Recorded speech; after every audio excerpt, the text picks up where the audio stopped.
au niveau du Cameroun avec les visites à répétition de l'ambassadeur de France. Voilà, c'est une question fondamentale, c'est une question importante, c'est une question primordiale de la vie politique au Cameroun en ce moment.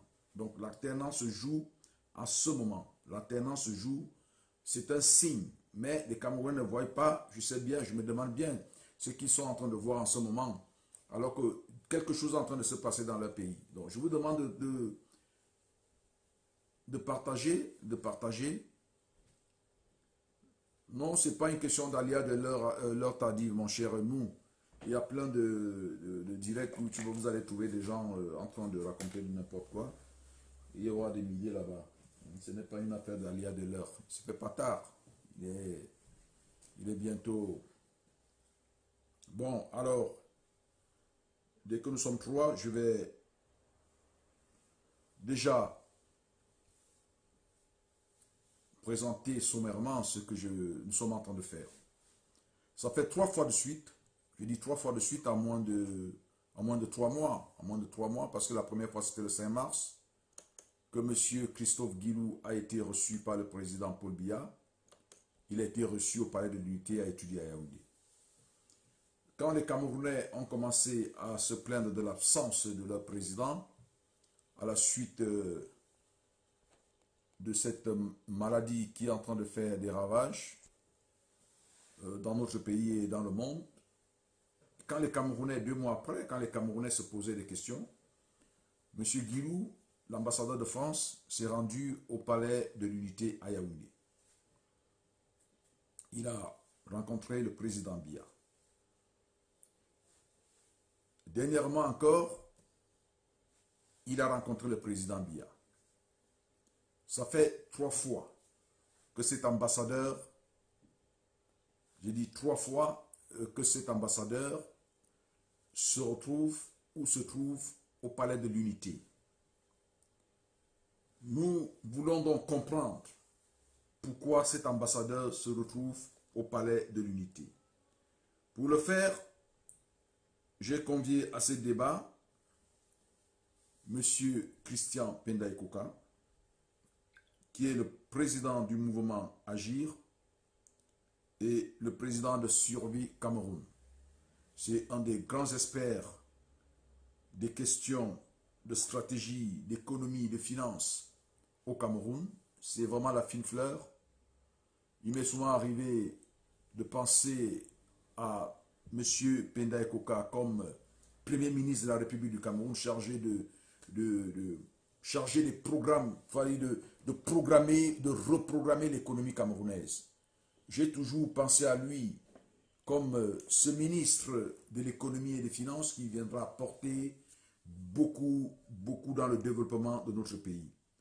Donc, ce monsieur, Christian Pendaïkoka, c'est une richesse. Il y a quelque temps, il a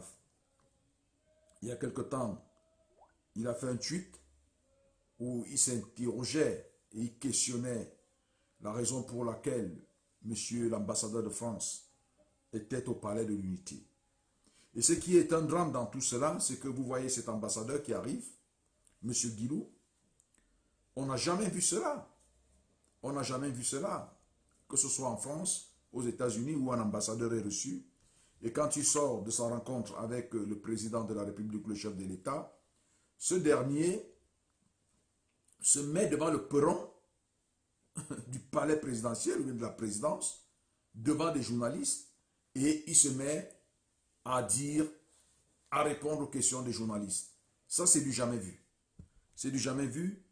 Je ne peux pas penser, et personne de vous ne peut croire, qu'un ambassadeur du Cameroun peut recevoir autant d'attention au niveau de la présidence française à l'Élysée, ou même, on n'a jamais vu ici en France, l'ambassadeur des États-Unis être reçu comme ça à l'Élysée. Il sort d'une rencontre avec Macron et il répond aux questions des journalistes sur le perron de l'Élysée. On n'a jamais vu cela. Mais nous le voyons avec M. Christophe Guilou, l'ambassadeur de France. Et à chaque coup, on voit cet ambassadeur qui vient dire ce qu'il a, voilà ce que nous avons traité avec le président, nous avons parlé de la Covid, nous avons parlé nous avons parlé des questions internes au Cameroun, en réalité. Dernièrement, c'était que nous avons parlé du cas. J'étais inquiet par rapport à la situation des journalistes. Je lui ai fait part de ça. Quelque temps auparavant, on avait compris qu'il était au palais parce qu'il devait parler de l'enquête d'un Garbou. Donc, autant de choses, autant de questionnements sur la présence de cet homme. Nous allons donc commencer par appeler M. Christian Pendai-Koka, qui va donner son point de vue. Et nous aussi, après, nous allons donc analyser. M. Christian Pendai-Koka, comme je l'ai dit, c'est un des plus grands stratèges de notre pays. C'est un économiste, homme politique, expert financier. C'est vraiment l'analyste qu'il nous faut pour ce genre de questions. Il a commis un tweet il y a quelque temps sur la visite de cet homme au palais, M. Christophe Guilou, au palais d'Etoudi. Je vais donc appeler tout de suite M. Christian Pendai-Koka et lui poser la question sur ce qu'il pense de ces visites récurrentes de M. Guilou au palais de l'Unité à Yaoundé. Partagez, partagez s'il vous plaît. C'est très important ce que nous sommes en train de faire. Beaucoup de Camerounais ne sont pas informés. Alors, je suis donc en train d'appeler M. Christian Pendai-Koka. J'espère que je l'aurai, parce que là, c'est sur WhatsApp.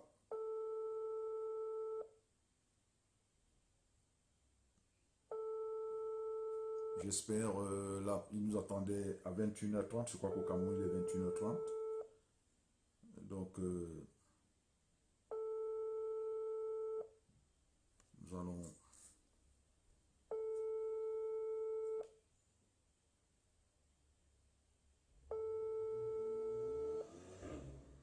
Voilà. Voilà, nous l'appelons. Si nous ne l'avons pas tout de suite, nous allons rappeler. C'est tellement qu'il est il était en mouvement. Hein. Donc, je ne sais pas s'il est arrivé chez lui déjà. Bon, alors, nous allons rappeler M. Pendai-Koka. Voilà, je crois qu'il va certainement... là, je vois qu'il commence à avoir un peu de réseau. Nous attendons un peu. M. Christian Pendai-Koka. Voilà, nous allons... Voilà, nous avons... Allô? Oui, allô? Oui, bonsoir, monsieur Pendai-Koka. Je suis Oui, bonsoir. Maître Christian Timban Bomo. Je vous appelle Oui, relativement à notre rendez-vous de ce soir sur les visites récurrentes de monsieur Guilou, l'ambassadeur de France au Cameroun, qui a été déjà oui, trois fois de suite, en des laps de temps, au palais d'Etoudi. Il y oui, a quelques jours, vous avez fait un tweet où vous étiez un peu, je voudrais dire marrant, mais très profond par contre. Vous aviez eu beaucoup d'humour dans ce que vous aviez dit, mais ça m'a beaucoup et ça m'a inspiré par rapport à ces directs. Donc, oui. je voudrais vous prier avec tous les compatriotes qui sont là, que vous nous apportez en quelques minutes votre analyse. Quelle est votre perception? Quel est votre ressenti par rapport à ces visites de M. Guilou? Parce qu'on n'a jamais, on a rarement vu un ambassadeur être reçu autant de fois dans un pays qui normalement fonctionne bien. Parce que quelque part, on n'a pas déclaré que le Cameroun était en guerre et qu'il y a un balai diplomatique au niveau de la présidence camerounaise, comme on en voit souvent dans d'autres pays, comme ça a été le cas en Côte d'Ivoire, où on a vu beaucoup d'ambassadeurs défiler au palais de la République à Abidjan. Alors, quelle analyse faites-vous en tant qu'homme politique, expert, stratège et ancien Oui, conseiller à la présidente de la République de cette situation? Donc, oui, nous oui. sommes 430 Camerounais en ce moment. Nous vous Oui. écoutons, d'autres sont en train de se connecter. Bon, voilà. D'abord, bonsoir à tous les compatriotes. Bonsoir, maître. Et bien entendu, là où j'étais effectivement conseiller du chef de l'État, donc dans la tour où, enfin, on va dire quoi, dans la maison du président, c'est-à-dire que ses bureaux étaient au 3e étage, les miens étaient au 2e étage. Si vous connaissez un peu le palais du Toudi. Et au-delà de l'authenticité même, au-delà de l'authenticité de ces audiences, d'accord, donc je pose déjà le problème de l'authenticité de ces audiences en disant, au-delà de l'authenticité de ces audiences, Oui. je pose le problème de la décence même de voir l'ambassadeur d'un pays, fût-il un pays ami comme la France, avoir autant de fréquence de visite au soi-disant chef de l'État, alors que celui-ci ne reçoit même pas les membres de son gouvernement pour des conseillers des ministres ou alors son premier ministre pour des concertations de travail. Vous voyez ce que je veux dire? Oui. Et alors, finalement, ça c'est très préoccupant. Parce que j'ai dit, non seulement je pose le problème de la décence, parce qu'il n'est pas le seul ambassadeur au Cameroun. Il y a, n'est-ce pas, il y a l'ambassadeur des États-Unis, enfin les ambassadeurs de grande puissance qui sont là, et puis les ambassadeurs des représentants des organisations internationales, telles que la Banque mondiale, le FMI, l'Union africaine, et ainsi de suite, l'Union européenne, j'entends. Absolument. Ces représentants ne sont pas reçus, mais il y a une fréquence de cet ambassadeur. Oui. Qu'est-ce qu'ils se disent? Qu'est-ce qu'ils se disent? Au bout d'un certain temps, à la fréquence de une fois par mois, tel qu'on l'observe là, ça devient vraiment des séances de travail. Oui. Ça devient des séances de travail. Oui. Et alors, quelle est la nature de ces séances de travail? Alors même que, en faisant l'hypothèse que le président soit dans la capacité de travailler, en faisant cette hypothèse, donc j'ai bien dit tout à l'heure le problème de l'authenticité de ces audiences, en faisant l'hypothèse que le président soit effectivement en train de recevoir cet ambassadeur, mais quelle serait la nature de leur discussion? Ça devrait interpeller les Camerounais, alors que dans le même temps, vous ne le voyez pas recevoir son premier ministre et ses membres du gouvernement. Et là, nous venions d'assister au dévoilement de cette affaire du journaliste qui a disparu au mois d'août dernier.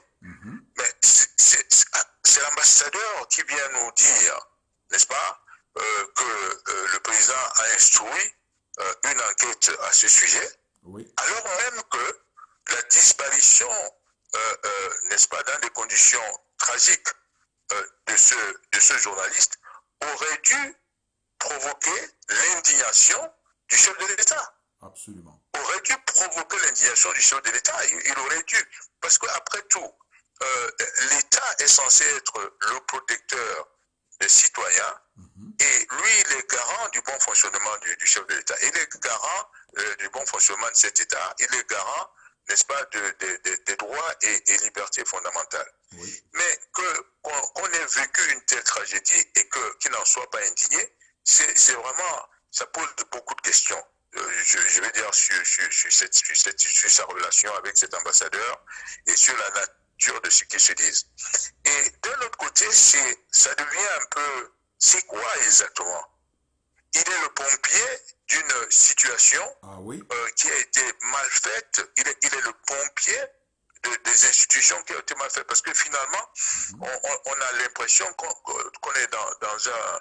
On est vraiment dans un mauvais film.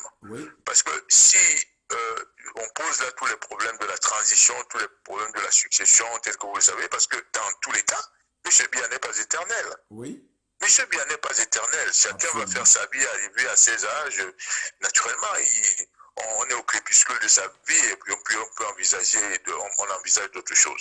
Mais si la France, pays ami, avait aidé le Cameroun à mettre en place des institutions solides. Vous savez, Obama avait l'habitude de dire Africa does not need strong leaders, Africa needs strong institutions. Je pense que ce que la France aurait dû faire depuis des années, c'est d'aider le Cameroun à asseoir des institutions véritablement démocratiques. Je pense qu'on se serait passé de ce genre de folklore, hein, en définitive. Absolument. Parce qu'on aurait eu une transition totalement calme. Donc, c'est tout cela qui m'a préoccupé. Oui. Et quelle est la teneur, finalement, qui donne les instructions à l'autre?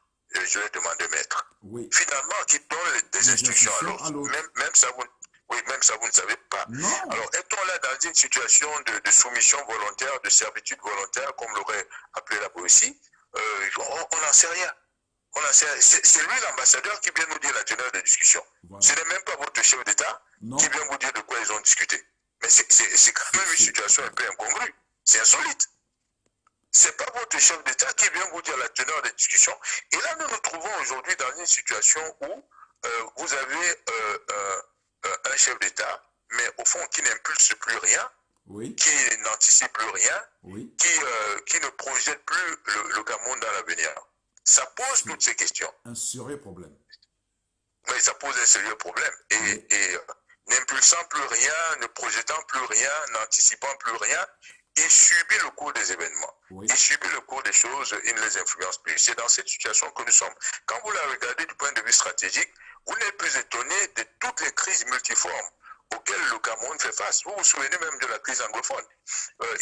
Et ça fait déjà 4 ans.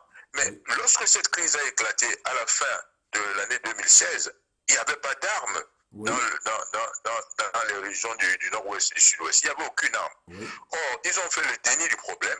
Il n'a pas vu venir le problème, il n'a pas anticipé le problème, il est demeuré autiste oui. Jusqu'à la situation que nous avons actuelle des armes qui ont envahi complètement ces régions. Ça, c'est un problème de leadership. Ça pose un sérieux problème de leadership au Cameroun. Mais je ne sais pas si vous pouvez imaginer qu'on va continuer à vivre dans cette situation pendant 6 mois. Je ne pense pas. Non. Je ne pense pas. Non. Donc moi, c'est mon sentiment. Je ne pense pas qu'on pourrait tenir 6 mois durant encore. Voilà. Voilà ce que j'avais à dire sur cette question. Oui, alors, monsieur Christian Penday Koka, tout à l'heure, quand vous analysiez en profondeur, avec la manière qu'on vous connaît, cette situation, ces visites récurrentes, vous avez parlé d'une soi-disant visite. Est-ce que, au fond de vous, en tant que citoyen, quelqu'un qui regarde les choses à distance sans analyser, est-ce que vous sentez qu'il y a beaucoup de sérénité dans ces rencontres-là? Est-ce que c'est vraiment des rencontres, est-ce qu'on n'est pas en droit de penser que c'est un film qui se joue à Etoudi? Est-ce qu'on est sûr que cet homme rencontre véritablement? Parce qu'on voit des images, on voit souvent 2 secondes d'image avec le président. On voit quand il entre, on voit quand il arrive. L'ambassadeur arrive. On le voit, on voit quand on le présente au président de la République. On entend le président lui dire, monsieur l'ambassadeur, asseyez-vous, prenez place. Et immédiatement après, les images n'existent plus. On revoit maintenant l'ambassadeur qui vient répondre aux journalistes. Déjà, je ne sais pas, vous qui avez l'expérience internationale, est-ce que vous avez... c'est pas... Dans tous les cas, maître, c'est pas des images qui rassurent. C'est pas des images qui rassurent. Je connais le président Biya actif à l'époque, vous voyez ce que je veux dire? Oui.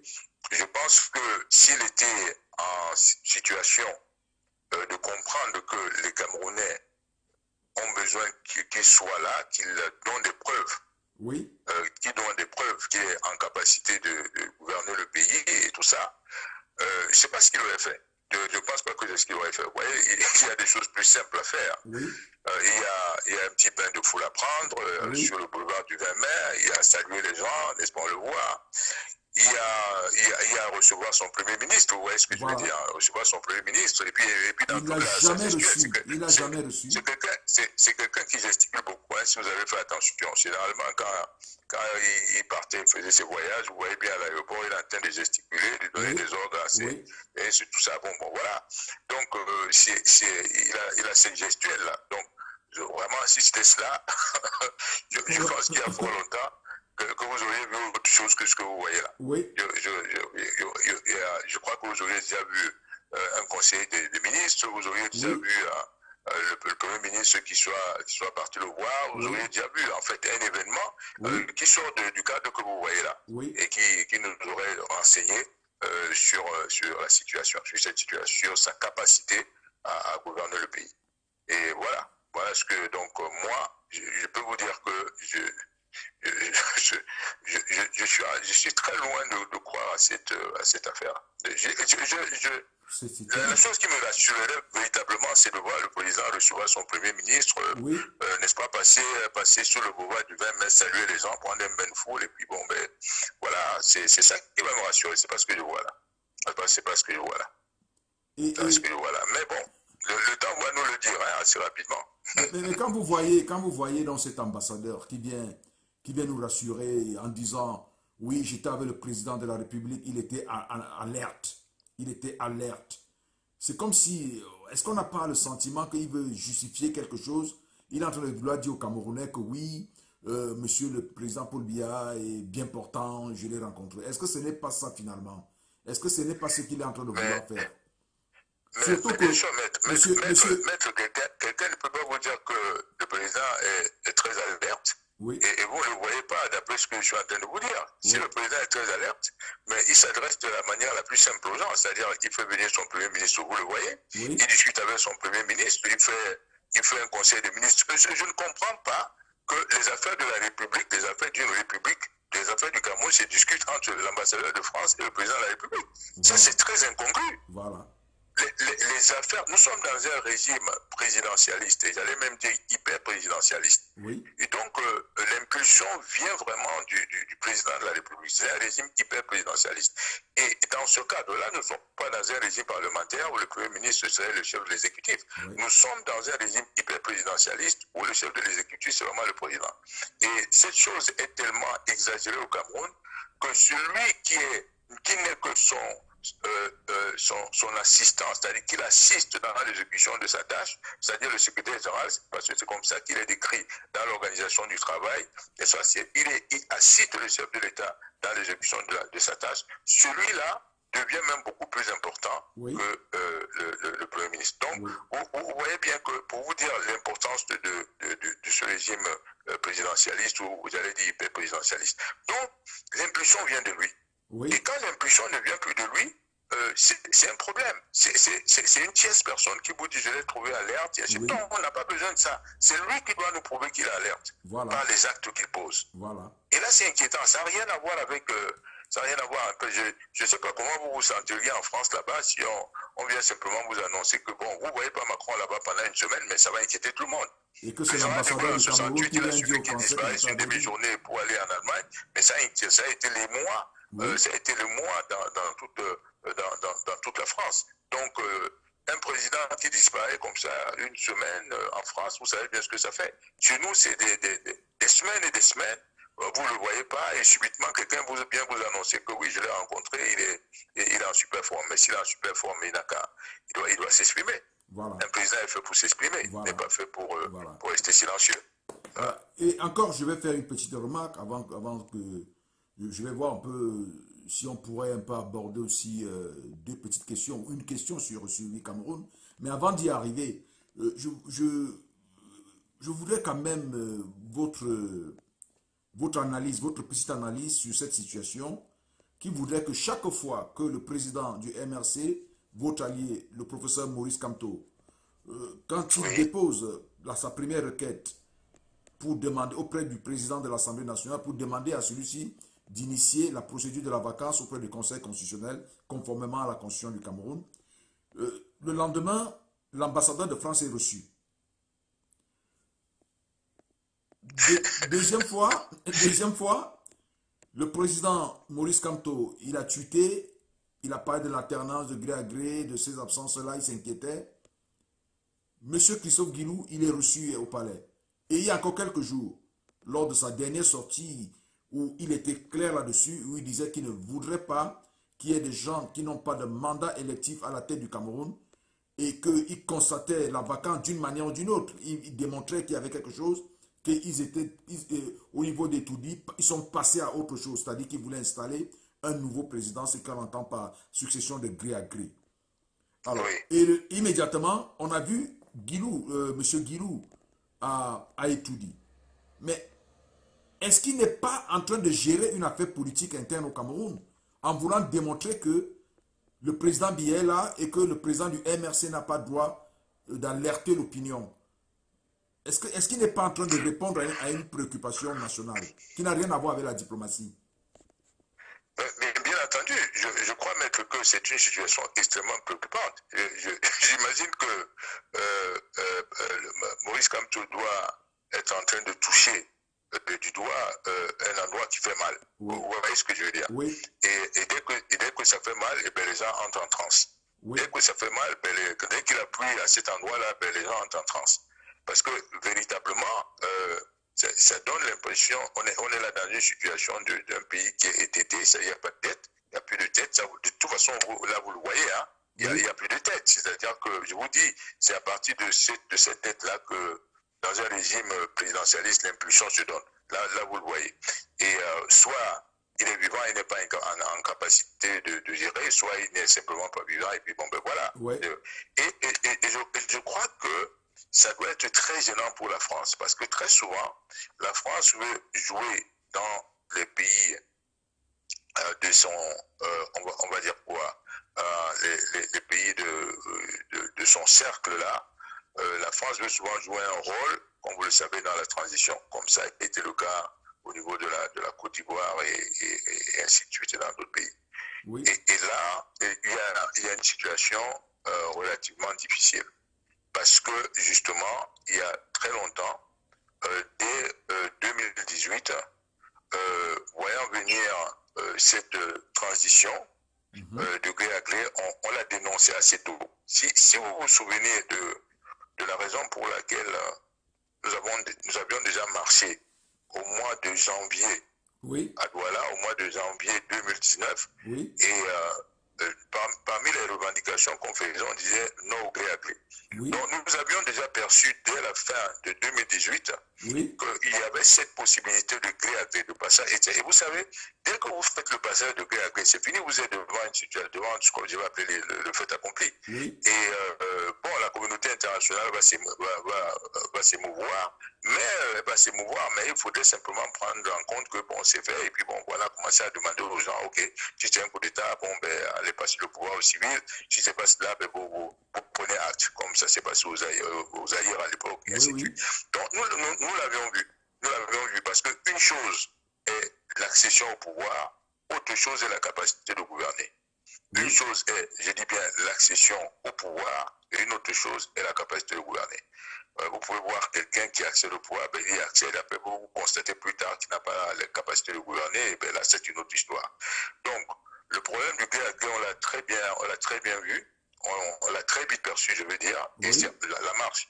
Et vous voyez qu'on nous arrête, en fait, le 28 janvier, on passe 9 mois en prison, et après ça, on est relâché 9 mois après, sans motif, sans charge, ainsi de suite. Voilà, vous vous demandez, mais pourquoi on nous avait arrêtés? Probablement, on nous a arrêtés parce qu'on a vu cette histoire de gré à gré, ça a dû faire mal aux gens, on a dû faire capoter, faire avorter leur opération, et puis voilà. Et voilà. Vous étiez vraiment des empêchés de tourner en rond. Et il y a autre chose, vous qui étiez à la présidence, parce que la constitution camerounaise ne nous dit pas qui peut constater que le président est en incapacité de gouverner. C'est-à-dire, je parle dans les faits. La constitution dit que c'est le président du conseil constitutionnel, le conseil constitutionnel qui constate la vacance à la présidence. Mais qui là-bas à l'intérieur peut venir dire aux Camerounais que le président est en incapacité, il est malade, il ne peut plus gouverner le pays, ou alors il est décédé? Est-ce qu'il y a une personne qui peut le faire? Parce que là, on compte sur la bonne foi de ceux qui travaillent, qui le voient là-bas à la présidence. Est-ce qu'au niveau de la présidence, il y a quelqu'un qui peut prendre sur lui de se rendre auprès du président de l'Assemblée ou alors au Conseil constitutionnel et dire que le président de la République, soit il est mort, soit il a une incapacité de gouverner? Qui doit faire cela au niveau de la présidence?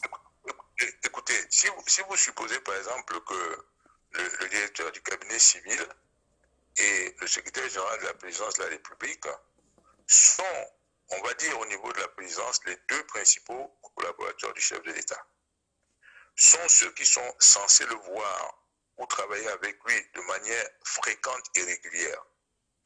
En dehors de son épouse qui, devant la situation de mort subite ou de décès de son mari, peut aller alerter justement ces personnes-là que ben voilà, il y a quelque chose qui vient de se passer, vous voyez, en dehors de son épouse. Voilà. Pour comprendre que si ces personnes-là ne sont plus en mesure de le voir, parce qu'ils sont censés le voir, ils sont censés travailler avec lui de manière, ce que j'ai vu, hein, Oui. sous Béling Boutou et tout, bon, c'est quelqu'un qui pouvait le voir régulièrement pour pouvoir travailler. Mais s'ils ne le voient plus, ils peuvent le cacher, ils ont deux choses à faire. Oui. Deux choses à faire. Bon, une chose est de pouvoir cacher la situation et eux continuer à tirer les marrons du feu. Oui. Ou alors de pouvoir alerter la République, la nation, que le président est en situation, en incapacité de gouverner. Et puis d'actionner les mécanismes officiels. Mais ils sont capables de le constater. Mais le problème, c'est qu'est-ce qu'ils vont faire de ce constat? Voilà. L'ayant constaté, qu'est-ce qu'ils vont faire?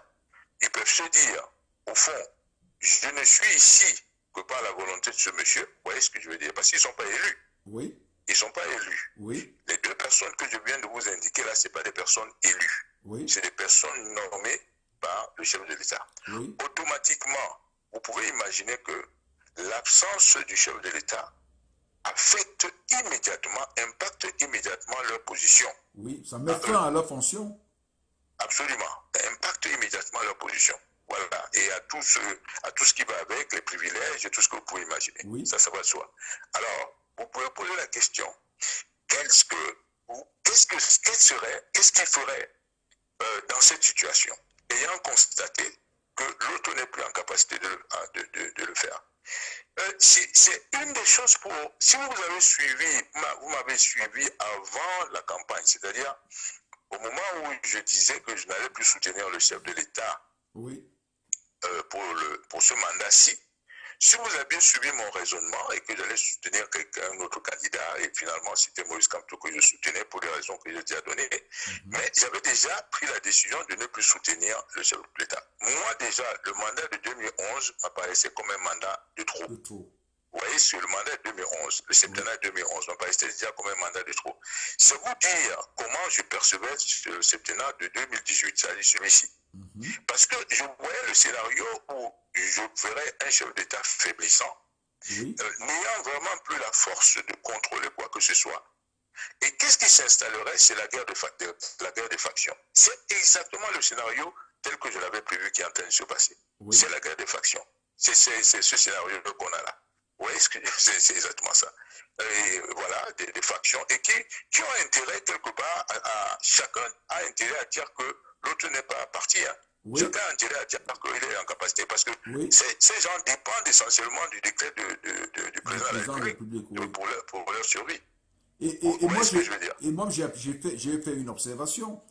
On ressent une sorte de fébrilité, comme si ces personnes-là veulent prouver à tout prix que le président Biya est encore en capacité de gouverner. Voyez-vous... Parce que la propre position dépend de la vie du président. Mais est-ce que si vient vous annoncer qu'il n'est plus là, ben c'est fini dans l'affaire. Voilà. Est-ce que vous avez déjà, vous qui avez été à la présidence, parce que nous autres, nous n'avons jamais vu ces photos-là, où on montrait le président Biya après un discours se baladant dans les couloirs du palais, et de telles photos, est-ce qu'on a souvent vu ça? Mais ça m'a paru bizarre. Quand on connaît qui est l'homme Biya, quand il faisait son discours, il s'en fout de ce que vous pensez. Il fait son discours. Il n'a pas envie de vous montrer l'intérieur du palais, comment il est en forme au milieu, comment Charles Ndongo est courbé devant lui, comment il passe devant les journalistes. Est-ce que Paul Biya faisait ce genre de choses? Non, vous n'avez jamais vu ce genre d'image. Voilà. Vous n'avez jamais vu ce genre d'image. Et puis bon, voilà, quand il fait ses discours, d'ailleurs, ces gens ne voient pas quand il fait ses discours. Quand il est fait. Vous voyez cette scène qu'on vous a montrée là du président qui arrive, les gens qui se groupent et tout. Quand il fait ses discours devant le prompteur, ben, ces gens ne sont pas là. Ces gens ne sont pas là, c'est pour ça qu'on ne les voyait pas. Vous avez à la limite son directeur de cabinet, et puis bon, voilà, c'était Bélingue à l'époque, et lui, bon, voilà, c'est tout. On ne le voit pas. Non, c'est une mise en scène, simplement. C'est une mise en scène qui en dit long sur ce qui est en train de se passer. Mais si on comprend donc bien, ça dépendra donc, la vacance dépendra donc de la bonne foi de monsieur le secrétaire général à la présidence, de monsieur le directeur du cabinet civil, et même, si, comme étant entendu que le président il est dans ses appartements privés, les majordomes peuvent dire, ou ceux qui travaillent là-bas peuvent dire que le président ne reçoit pas, il a dit qu'il ne reçoit personne, et il reste là-bas et personne ne saura. Donc on compte sur la bonne foi des individus. Mais personne ne saura parce que en plus, si tous ces gens ont intérêt à ce que le film se poursuive, parce que leur intérêt, leur propre intérêt est lié au fait qu'ils soient vivants.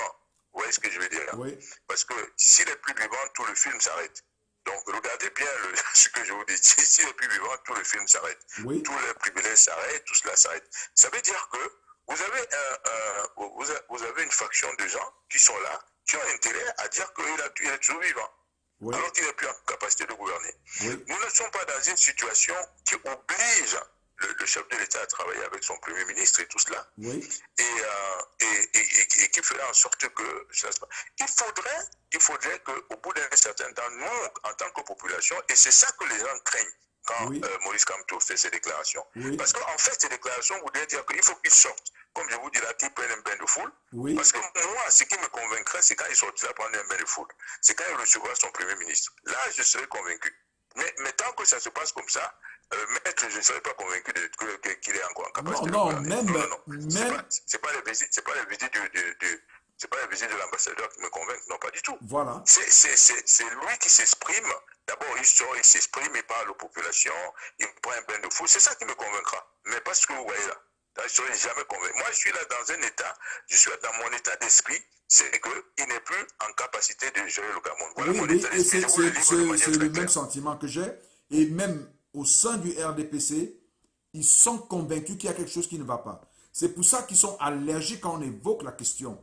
Quand on parle de la vacance, ils sont tellement allergiques, alors que s'ils étaient sûrs, pourquoi seraient-ils allergiques? Pourquoi seraient-ils allergiques? Absolument. Ils allaient dire que ça c'est des farceurs. Il y a un mur qui s'est fait, où je vous dis que ces deux principaux collaborateurs, qui sont déjà nommés, pas élus, n'est-ce pas, ont intérêt à montrer qu'il est toujours là. Parce que le propre privilège dépend de lui, dépend du décret. Vous comprenez? Donc, il y a une sorte de cinéma. Et c'est pour ça que Maurice Kamto, faisant pression, en fait, pour le faire sortir du bois, devient très gênant. Oui. Devient très gênant. Parce qu'en fait, il pousse, il demande qu'il sorte du bois pour s'exprimer. Et chaque fois que vous le faites, vous l'avez d'ailleurs si bien fait remarquer, c'est que chaque fois qu'il le fait, vous voyez l'ambassadeur de France aller là-bas. Pour dire que je l'ai vu. Chaque fois qu'il a pu, vous voyez l'ambassadeur de France aller là-bas pour le dire.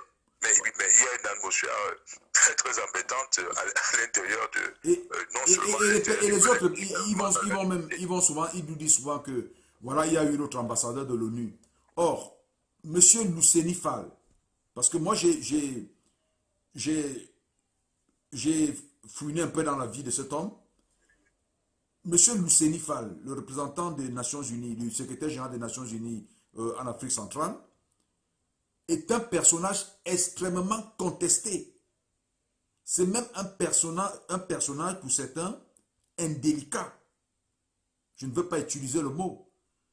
Au Pôle Congo, les Congolais de Brazzaville, allez sur Internet, lire ce qu'on dit de lui. Qu'il a été corrompu par le président Sassou Nguesso, qu'on l'a vu avec une marée d'argent, qu'il allait faire ceci. Au Gabon, parce qu'il réside au Gabon, les Gabonais disent que lors de la dernière élection présidentielle, il était encore par intérim, il a eu un comportement très louche là-bas. En Centrafrique, où il a été à un moment, il a eu un comportement louche. Il est accusé de corruption, de manipulation. Et alors, allez voir ce qu'on dit de lui en Guinée, son propre pays. Parce qu'il a été secrétaire général à la présidence. Allez lire, quand on a affiché dernièrement qu'il a été reçu par le président Biya, les Guinéens se sont déversés en disant que c'est un faussaire. Bon, nous ne l'accusons pas parce que nous n'avons pas de preuves, mais ce sont des éléments. Donc, toujours des personnages controversés qui se retrouvent à Etoudi. On a vu la dame, la sud-coréenne qui était à Etoudi. Mais curieusement, elle n'a rien dit au sortir de là. On ne lui a pas Oui. tendu le micro. Elle est entrée, comment je peux dire ça? Comme une momie. Elle est ressortie comme tout ce tel. que, tout, tout, Mais tout, bizarre, tout ce que, tout bizarre. ce que, tout ce que tout ce que vous êtes en train de dire là corrobore, hein, les faits. Je veux dire, bon, dans ce scénario, vous verrez toujours, dans le scénario que je vous décris, vous verrez toujours des complices, des gens complices Oui. de cette mascarade, des gens qui vont s'y prêter contre un profit quelconque, l'a déterminé, voilà, qui viendront. Ça c'est clair. Le monsieur Fall, là, je ne sais pas quel, probablement la compensation qui lui a été proposée. En ce qui concerne l'ambassadrice de Corée, vous chercherez la compensation et je vous verrai la compensation. C'est pas difficile. Oui. Parce que vous souvenez-vous de l'affaire des diamants si De les Corée, diamants de Corée du que Sud, l'entreprise oui, oui, coréenne oui, était en train de prospecter au Cameroun en oui, parlant de... C'était les diamants de Mobilon, la société Mobilon qui avait prétendu qu'au Cameroun, on avait découvert des diamants, le plus des grand diamants gisement de rares, diamants au monde. des diamants rares au Oui, Cameroun. Et ils sont partis faire flotter cette société en Corée du Sud, oui, où la valeur des actions a été multipliée oui, par plus d'une quinzaine de fois. oui. Et tout cela, c'était faux, c'était de faux diamants. C'était les faux diamants. Oui, oui. Et le Premier ministre, il y a des ministres, oui, Vous souviendrez qu'il y a des officiels coréens qui coréens, ont été en prison emprisonnés, oui, c'était un pour cette scandale. affaire, n'est-ce pas? Les diamants Voilà. de Mobilon. Donc, voilà. Et voir la complicité de certains agents au Cameroun, n'est-ce pas, des Camerounais qui travaillent pour la Corée. Je ne vais pas donner les noms, mais lorsque vous fouillerez un peu plus, vous verrez quelques personnages vraiment sulfureux Oui, qui sont toujours présents au niveau de la Corée, consuls, machins et tout. oui, Ils sont oui, capables de faire ce montage. oui, Vous avez vu l'autre jour, on vous disait que la Corée a donné au Cameroun n'est-ce pas, un centre pour le dépistage, la détection du Covid-19 et tout. Vous avez vu le ministre de la Santé là-dedans. Mais si vous faites attention, vous voulez certains personnages camerounais, ça ne vous étonnera pas. Des gens qui sont toujours dans ce milieu un peu sulfureux-là, en train de raconter des histoires. Moi, quand je vois ce genre de reportage, je ne suis pas étonné. Et puis, ce n'est pas l'ambassadeur d'Allemagne qui est venu, c'est l'ambassadeur de Corée. de Corée. Donc, bon, voilà. Ok. Alors, président Pendekoka, je voudrais donner nous un petit mot sur Suivi Cameroun. Comment se porte Suivi? Et surtout, je voudrais demander aux Camerounais qui sont leurs compatriotes et leur dire que les cotisations continuent. Nous avons encore besoin de beaucoup d'argent. Vous-même, vous voyez Absolument. que la maladie est en train de monter en puissance au niveau du Cameroun. Oui. Il y a la demande est tellement forte. Donc, président, vous pouvez nous dire un mot sur Survie Cameroun? Cette belle Écoutez, initiative. je vous remercie de me donner l'occasion de parler de cette initiative qui a été encore une fois lancée par mon ami et frère Maurice Kamto, Oui, sensible à l'épreuve n'est-ce pas, du Covid-19 auquel ses compatriotes étaient confrontés. Et comme c'est vous qui avez l'habitude de le dire, nécessita s'appelle legem, la nécessité fait loi. oui, On se retrouvait dans une situation où c'était une situation d'urgence, il fallait absolument réagir et on a eu cette initiative spontanée de solidarité. Et je voulais remercier les Camerounais, notamment nos compatriotes de la diaspora et leurs amis, qui ont répondu massivement, mais vraiment dans un élan de solidarité sans précédent. C'est ce qu'on a vu. Et ensuite, on a observé un tassement. Lorsque les cotisations ont atteint à peu près 700 000 euros, on a observé un tassement. Et je crois que le tassement est dû au fait que quand ils ont vu les menaces auxquelles nous faisions face ici, et ils ont cru qu'on allait arrêter l'initiative. Nous, on ne l'a pas arrêté. Comme vous avez dû voir, on n'a pas arrêté, on a continué à produire, malgré cette... On a produit, on est en train de distribuer. Vous voyez bien qu'on distribue. On a déjà couvert pratiquement 7 régions sur 10. Oui. Et vous avez vu l'autre jour que on était à Maroua déjà, alors qu'on avait déjà couvert le littoral, l'ouest, le sud-ouest, le nord-ouest, le centre et le sud. Et nous continuons. c'est grave parce que le gouvernement avait décidé de déconfiner ici, d'ouvrir les bars et ainsi de suite, alors on est en plein pic, on est en plein pic de la pandémie. C'est la mesure qu'il ne fallait pas faire. Donc il faut s'attendre à ce que la propagation soit accélérée à un rythme exponentiel. Et donc, le combat pour nous continue, de continuer à distribuer les masques, de continuer à distribuer les gels hydroalcooliques et même d'acheter du matériel pour donner ça à certains établissements hospitaliers, n'est-ce pas, à l'intérieur du pays, à Yaoundé et à Douala, pour les centres hospitaliers. Nous allons les donner un peu partout, que ce soit les respirateurs, que ce soit les extracteurs d'oxygène et d'autres matériels qu'on va donner. Et voilà, on va les donner. Je sais que vous avez les nouvelles qu'on a été dans votre chute chérie. Oui, bien sûr, à Saint-Mélima, avec ce qui s'est passé. J'étais au téléphone ce jour-là avec la famille, les cousins. Il y a même d'autres. Il y avait 9 équipes qui partageaient dans la ville. Et Saint-Mélima, les gens ont commencé à s'énerver en disant que si vous empêchez, nous, on va s'énerver ici. Laissez-nous. Le MRC nous aide. Mais c'était bon, parce qu'eux, ils parlaient de MRC. C'est aussi l'occasion de... C'est aussi l'occasion... Eux parlaient de MRC, vous voyez bien comment ils assimilent. Non, les populations, elles étaient contentes. Les populations étaient contentes. Et je profite de l'occasion pour féliciter notre compatriote Webassi Pierre, qui est à Saint-Mélima, qui court d'énormes risques, avec sa famille. Et tous ses cousins, mes cousins qui sont avec lui, mes cousines qui sont avec lui, qui travaillent pour cette initiative. Vraiment, je remercie. Voilà. Alors, Président... Il faut que si on a encore un peu plus de moyens, on va faire un autre tour au sud, comme dans toutes les autres régions. C'est pour ça qu'on est là. Et comme j'ai promis, on rendra compte dans le détail. J'ai des auditeurs qui sont là-bas en France, qui me demandent naturellement les papiers. J'ai mis dans l'organigramme des auditeurs qui demandent les papiers, ainsi de suite. J'espère qu'on va pouvoir avoir une réunion des parrains, parce que vous êtes un des parrains de cette initiative. Absolument. Mais je dois vous annoncer que les gars, ils ont bloqué notre site web ici.